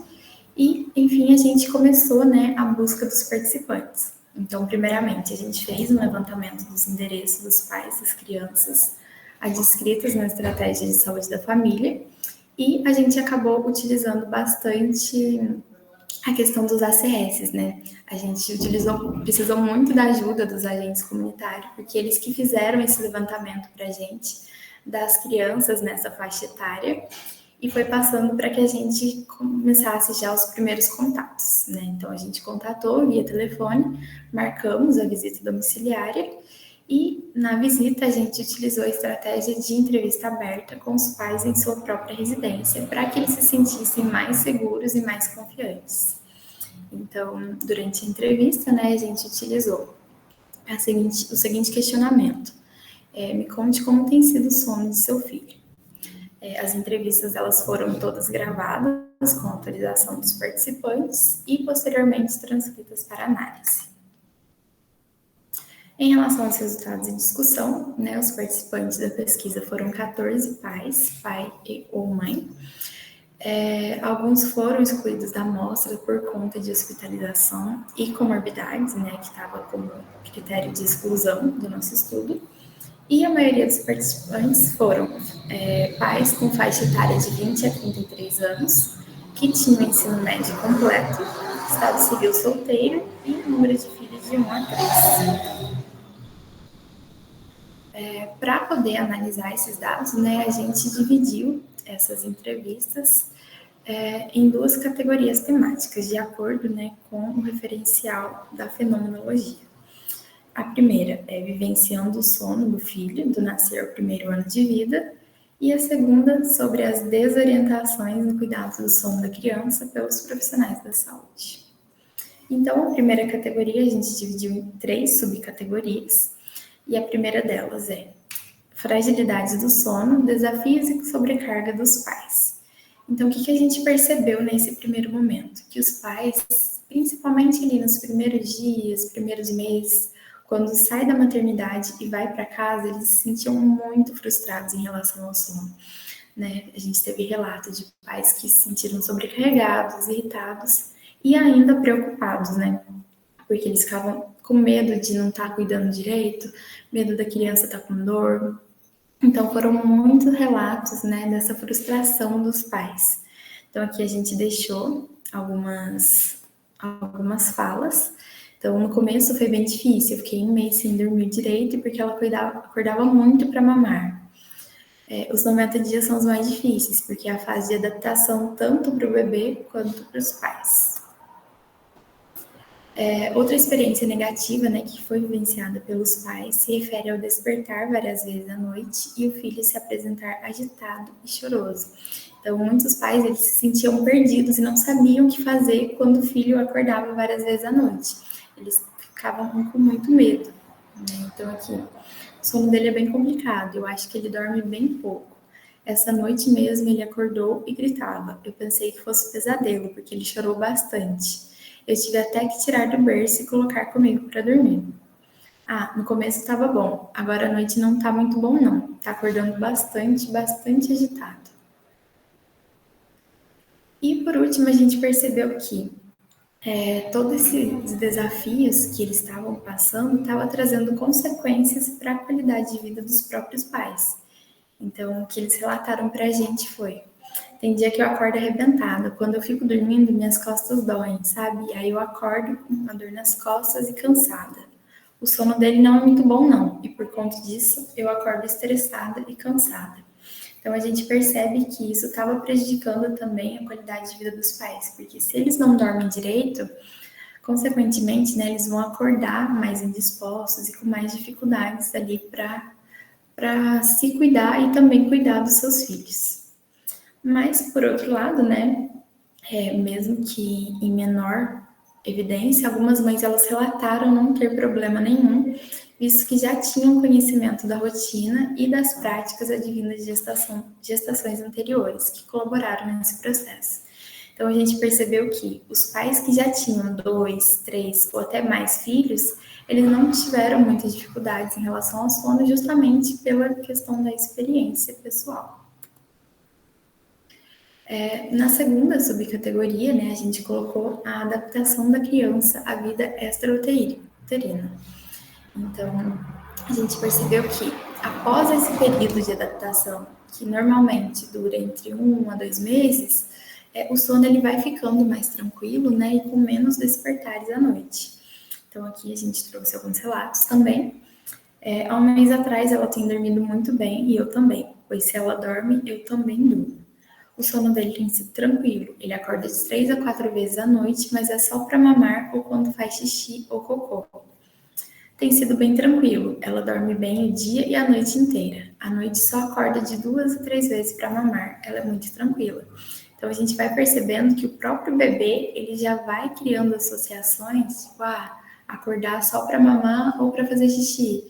Com o tempo ele vai acabando se adaptando, né, com o ambiente que ele está inserido. E por último, né, nessa última subcategoria, a gente tem as vivências e as experiências do dia a dia com hábitos do sono, processo de aprendizagem para os pais. Então, embora quando a gente perguntou sobre rotina, os participantes eles falaram que não tinham uma rotina específica, eles falaram que mesmo assim tinha algumas técnicas, alguns hábitos que eles faziam em casa que acabavam ajudando no sono do seu filho. E aí a gente selecionou, né, as que mais foram relatadas pelos pais, que foram banho, né, a amamentação, ambiente escuro. Outros pais já deixavam algum tipo de iluminação, como abajur, aquelas luzinhas acesas, ou até mesmo a luz de outro cômodo, colocar no berço e a cama compartilhada, né. Dentre esses tópicos, mais para frente eu vou abordar mais com vocês, mas alguns são recomendados e realmente auxiliam nesse processo, outros já não são tão indicados assim atualmente. Mas falando agora da segunda categoria, a gente tem as desorientações no cuidado ao sono do RN e da criança pelos profissionais da saúde. Então, a fim de avaliar, né, as influências externas relacionadas ao sono, principalmente no que diz ao cuidado dos profissionais da saúde no geral, a gente investigou se esses pais eles tinham recebido algum tipo de orientação específica sobre o sono, né, principalmente ali no pré-natal. E a resposta que a gente teve, né, foi bem decepcionante, porque a maioria não teve nenhuma orientação sobre isso. Tanto é que a gente deixou aqui alguns relatos. Fiz todo o pré-natal particular, mas sempre foi focado na bebê e nas complicações da gestação. Nunca tive orientações de profissionais sobre o sono dela, e muito menos do meu. A única palestra que tive na maternidade foi relacionada à amamentação. Durante a gestação, nós pesquisamos bastante na internet, Instagram, TikTok e mães que já tiveram experiências anteriores. Então, aí a gente vê, né, um risco, porque esses pais, ao invés de receber orientações dos profissionais, eles estavam pesquisando na internet. O que a gente pode achar muito conteúdo bom, mas depende da fonte, né? E aqui, como a gente pode ver, foi em redes sociais, como Instagram e TikTok, que eles acabaram pegando essa informação. Em relação à discussão, né? De acordo com Heidegger, os pais e mães de crianças de até 1 ano de idade vivenciam durante o seu ser no mundo a experiência do cuidado com seus filhos, sendo que essa realidade é repleta de questionamentos e dificuldades que envolvem toda a dinâmica familiar e principalmente no que se refere aos hábitos de sono. Um pouquinho da nossa discussão. O sono efetivo em crianças, então, só para a gente contextualizar, ele inclui o sono noturno, com alguns despertares que são considerados normais, né? Então, é normal que a criança ela acorde algumas vezes durante a noite e os cochilos ao longo do dia. Mas esses despertares noturnos, eles podem ocorrer por vários motivos, como, por exemplo, colo, amamentação, mamadeira, presença de tecnologias, presença dos pais antes de dormir, até de irmãos mais velhos. Tudo isso pode interferir. E a duração adequada do sono, ela traz benefícios à saúde física e mental, além da melhora da atenção, comportamento, aprendizagem e memória. E é por isso, né, que a gente aqui aborda bastante no nosso trabalho a importância de se manter uma rotina de higiene do sono. O que é essa rotina, né? Então, nas primeiras semanas de vida, é muito importante que os pais eles forneçam um ambiente com condições adequadas para que o próprio bebê, né, que saiu ali da barriga da mãe, ele possa se adaptar a esse ambiente externo e que ele possa também ir criando boas associações do sono. E aí, na higiene do sono, a gente utiliza de técnicas comportamentais, né? A gente indica também que os pais eles estimulem as crianças com atividades mais tranquilas, que eles mantenham um ambiente adequado e principalmente que ele estabeleça horário, né? Pois tudo isso vai favorecer o amadurecimento do ritmo circadiano dessa criança. Aqui a gente deixou alguns tópicos, né, conforme a literatura, a revisão que a gente fez, e o que a gente viu que realmente auxilia no sono da criança. É o banho seguido de massagem, a leitura, música calma, ambiente escuro e sem barulho. É importante também a gente evitar o uso de tecnologias, né, como eu já falei, e a restrição de alguns alimentos, principalmente os que contêm muito açúcar e que são estimulantes, com cafeína, por exemplo, que não são indicadas para crianças. E é importante a gente lembrar que a rotina de higiene do sono, ela vai variar de acordo com a faixa etária da criança. Então, por exemplo, é lógico que essa restrição de alimentos, ela não vai entrar para crianças que estão em aleitamento materno exclusivo, o que é o recomendado até os 6 meses, né? A leitura é indicada para crianças um pouquinho mais velhas, então os pais eles têm que ir adaptando essa rotina conforme essa criança vai desenvolvendo e conforme ela vai crescendo também. Outro tópico que foi bastante apontado, né, pelos pais foi a cama compartilhada, do inglês a gente chama de co-sleeping. Então, a gente viu que muitos pais, quando a criança não está dormindo, está acordando muito, chorando, eles vão e colocam na cama, junto com eles, né, o que não é recomendado atualmente, principalmente pelo risco, né, de sufocamento. A gente tem casos de óbitos, né, dessas crianças por conta disso, mas também ela prejudica o adormecimento autônomo da criança. Então, ela vai estar sempre associando o sono com os pais ali por perto, o que vai levar a que essa criança tenha uma maior sonolência diurna. E também foi comprovado que essas crianças que adormecem sozinhas e não compartilham ambiente ou cama com os pais têm uma melhor qualidade de sono, né? Elas conseguem dormir mais tranquilas e faz também que ela durma sem aqueles despertares noturnos.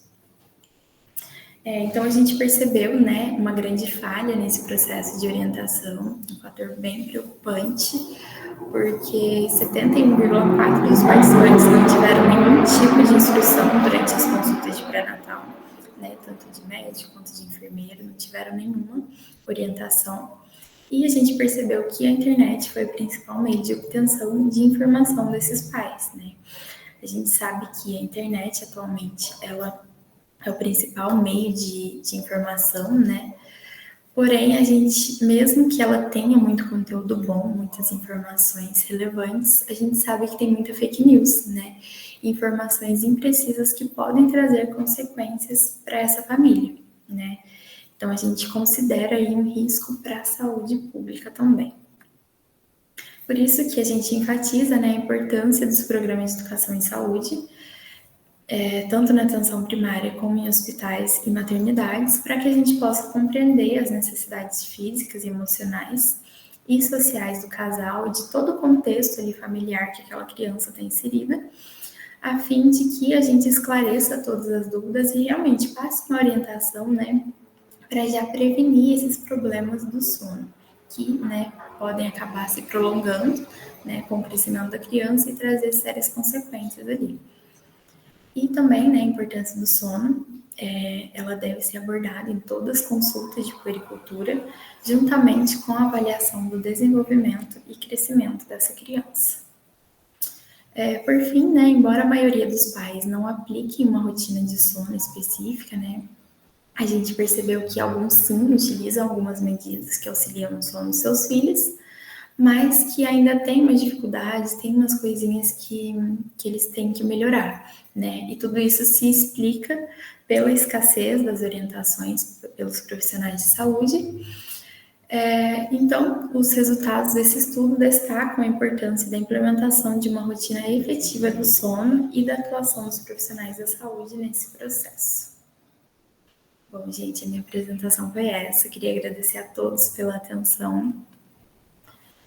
Quero agradecer também a LAEMP, que é a Liga Acadêmica de Enfermagem Neonatal e Pediátrica. Foi por meio dela que eu comecei essa iniciação científica, né, desde o comecinho da minha graduação. Também ao PET Enfermagem, quero agradecer pelo incentivo, principalmente da Érica aí, dos meus orientadores, do Denis e da Adriana, que me deram esse suporte, né? Foi a primeira pesquisa que eu fiz, então eu tive muita dificuldade, principalmente para começar, e eles me deram todo o apoio, todo o incentivo. E é isso, quero agradecer a todos, fico aberta aí ao esclarecimento das dúvidas. Aqui estão as minhas referências.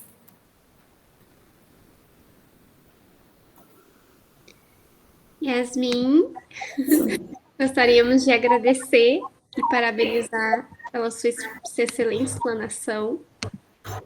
E acredito que você tenha enriquecido muito a noite de hoje com a sua apresentação sobre esse tema tão importante. Agora a gente abre a fala para o orientador do estudo, professor Dr. Denis da Silva Moreira. O senhor gostaria de complementar a fala sobre o estudo que foi desenvolvido? Eu quero parabenizar a Yasmin, né? Como ela colocou assim, ela não tinha tanta experiência, tudo, mas é muito fácil, eu acredito, fazer uma orientação quando você, né, se propõe realmente a dedicar no estudo, ter com responsabilidade, e é uma temática que motiva a pessoa a desenvolver todos os rigores metodológicos e os passos ali da pesquisa. Eu acredito que, como orientador, não seja pertinente eu fazer alguma pergunta em relação à questão metodológica, né, referencial teórico, nada dessa questão.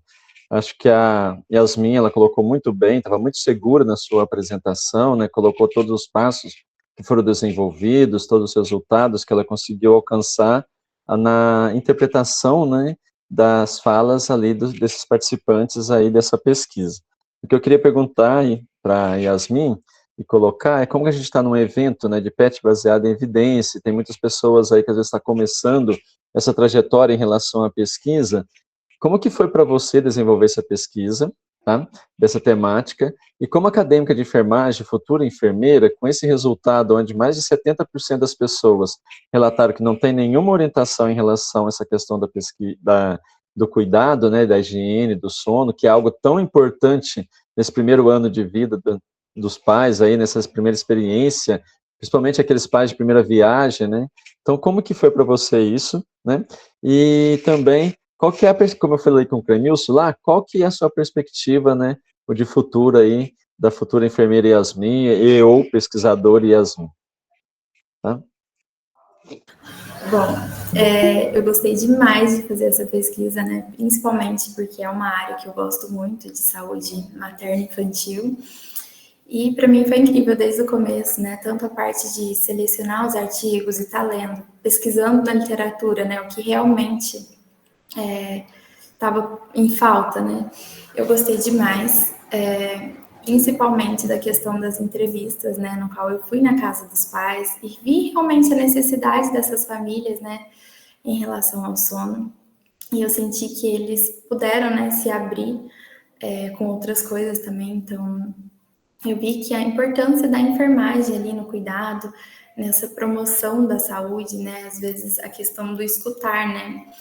Para a mãe foi muito importante. Muitas vezes abafaram bastante comigo, falando: eu tenho muita dificuldade com isso, o que eu posso fazer? Pediram dicas, né? E eu vi que elas realmente estavam ali para desabafar. E nisso a gente vê a importância da enfermagem, da atuação nossa ali, nesse contato com os pais. E futuramente, né, eu quero continuar nesse caminho da pesquisa, né, porque eu gostei bastante, e tanto para poder estar enviando mais, estar criando mais conteúdo para melhorar a minha prática baseada em evidências, melhorar o meu cuidado, tanto também porque eu gosto desse contato com os pacientes, gosto muito, e acho que faz toda a diferença na assistência. Ok. Agradeço, né? Eu quero acrescentar também que a pesquisa foi possível, né, devido à parceria, né, exitosa que a gente tem aí com a professora Adriana também, que trabalha na área da criança, do adolescente, e essa parceria com certeza está resultando aí em grandes frutos. Esse é um trabalho dessa grande parceria. Foi o que eu até conversei com a Adriana, né, quando a gente estava analisando os dados. A gente vê aí uma falha da enfermagem nesse processo, né? Então, eu penso que a partir desse estudo a gente pode continuar. Isso pode ser até tema de educações de saúde, tanto para nós como acadêmicos, né?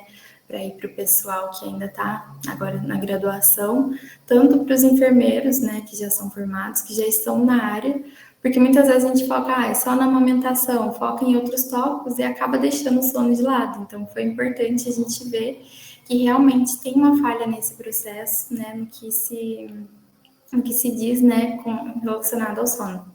Então, nessa perspectiva que você coloca de futuro, né, a gente pode vislumbrar aí uma questão do mestrado, uma produção técnica nessa área, alguma coisa nesse sentido aí, que realmente possa favorecer a linguagem, uma linguagem, né, acessível aos pais aí, e ajudá-los nesse processo difícil aí, que é a questão da higiene do sono. Sim. Parabéns. Muito obrigada. Obrigada, Denis, Yasmin. Agora abrimos a fala para a co-orientadora, professora doutora Adriana Olímpia Barbosa Felipe. Você pode abrir o seu microfone, por favor. Acabei de chegar do tô, como se diz, com a roupa branca ainda, mas eu queria parabenizar a Yasmin.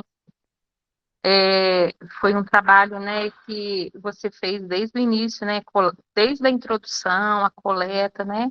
Eu acho que isso é algo que contribuiu muito para o seu processo de formação, né, e não só para você, mas para a gente enquanto pesquisador, enquanto docente, porque é algo, como o professor Denis colocou, a gente trabalha muito, né, alguns temas, né, alimentação, cuidado com a higiene, né, a gente fez uma parceria, o professor Denis já trabalhou uma questão do banho terapêutico, cuidado com o coto umbilical, a própria alimentação complementar da criança. E, de repente, a gente está esquecendo de uma situação tão importante que é o sono, né, desse recém-nascido e dessa criança.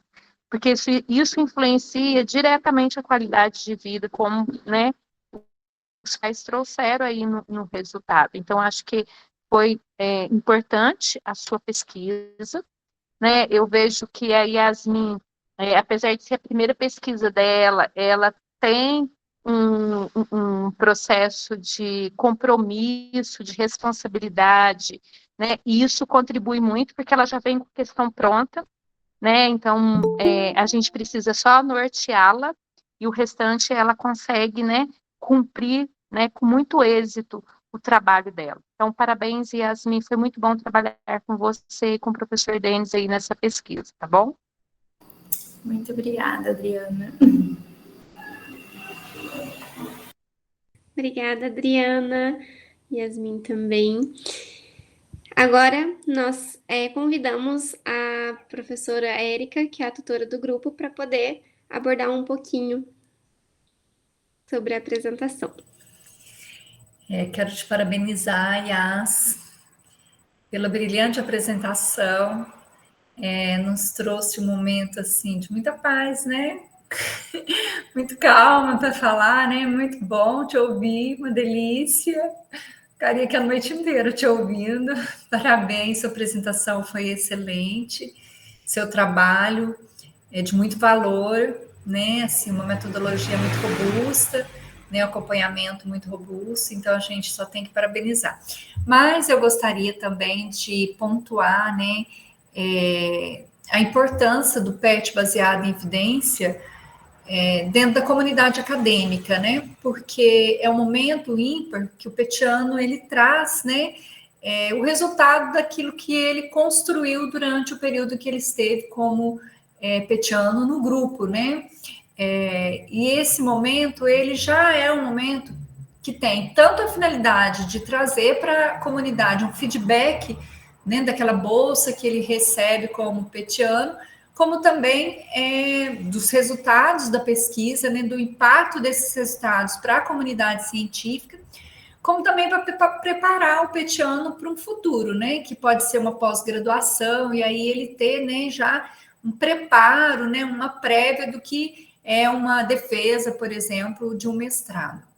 E aí a importância, né, das parcerias, aí eu quero, né, destacar a importância da parceria com o professor Denis, com a professora Adriana, aí sempre presente, né, vieram aqui apoiar, né, a IAS, e assim, e esse é um momento muito importante que nós precisamos muito dos parceiros, né, o tutor sozinho, ele não conseguiria orientar hoje, né, 15 alunos, né, e aí a importância desses parceiros, né, nessa construção do conhecimento, né, nessa evolução do aluno no processo de pesquisa.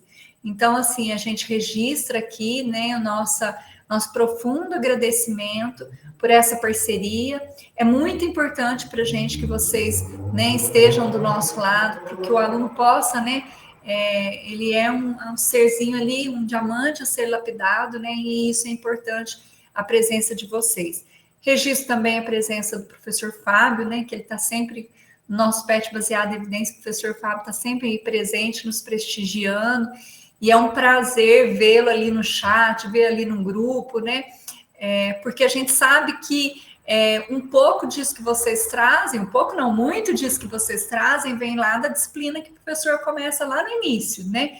Então, a gente só tem que agradecer a esses parceiros, que são nossos parceiros de caminhada, né?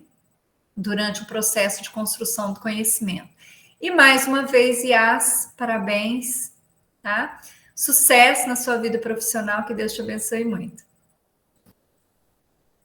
Muito obrigada, Érica, você também foi essencial em todo esse processo. Sou muito grata por toda a ajuda e pelo incentivo.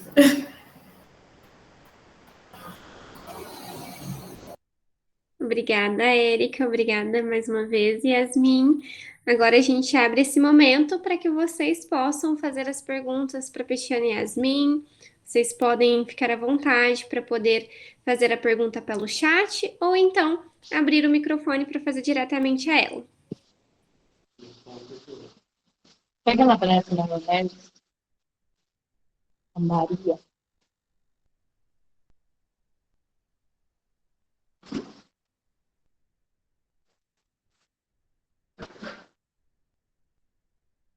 Nenhuma pergunta a mais? O pessoal está parabenizando você no chat, Yas. Não sei se você está olhando.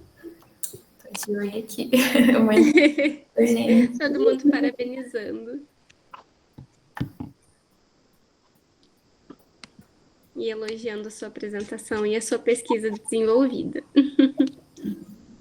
Yasmin, mais uma vez, então, agradeço pela sua excelente explanação. E antes de encerrarmos, gostaria de expressar o mais sincero agradecimento aos nossos palestrantes. E também, né, além de palestrantes, são os nossos petianos, que seriam o Cremilson, a Gabriela e a Yasmin, por terem contribuído de forma muito significativa para o nosso evento de hoje. peço a todos que, por gentileza, não se esqueçam de preencher o formulário de avaliação por meio desse link que está disponibilizado aqui no chat do Meet. E podem ficar à vontade para fazer as suas sugestões, porque elas são muito valiosas para que a gente consiga aprimorar os eventos futuros e também para contabilizar a presença de vocês por meio do preenchimento deste formulário. Não se esqueçam de participar também do segundo dia do evento, que será amanhã, em que teremos as apresentações dos palestrantes e petianos Ana Beatriz, Guilherme, eu, Marina e a Pamela, compartilhando os resultados das nossas pesquisas. Não percam essa oportunidade de participar e de enriquecer ainda mais o nosso evento. A gente agradece a presença de todos vocês e esperamos que esse evento tenha contribuído para a ampliação dos conhecimentos de todos os participantes. E, em nome do PET Enfermagem, eu declaro oficialmente encerrado este evento. Espero vocês amanhã aqui com a gente.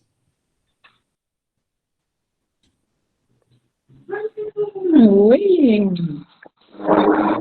Então, foi